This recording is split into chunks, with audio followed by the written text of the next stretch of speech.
विधानसभा standing कमिटीर Deogarh जिला गस्त परजंग विधायक विभूतिभूषण प्रधान नेतृत्व में जाइथिबा स्टैंडिंग कमिटी देवगढ़ नूतन जिला मुख्य चिकित्सालय को जाई बुली देखिथिले।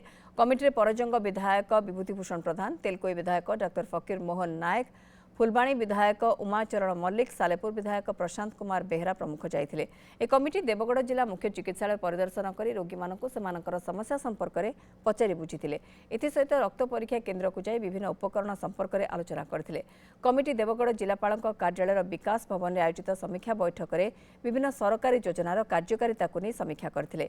एही टीम स्वास्थ्य और परिवार कल्याण मिशन शक्ति विभाग संपर्क में विशेष भाव आलोचना करथिले। एठी नुआकरी डाक्तरखाना पुराना जगार डीएचएस एठी उठिकी आसी एथिरे कौन समस्या अच्छी कौन ताकू करा जाई पारे जदि किसी समाधान बाट अच्छी ताकू आमे सुपारिश करूँ राज्य सरकार को समस्या को अनुधान करने आम विभिन्न देखिलु। एठी ब्लड टेस्ट भी आम निजे करे देइकी सैंपल ब्लड देइकी आसीजु। यार रिपोर्ट आसला परे आमे से अनुसार सुपारिश करूँ राज्य सरकार को।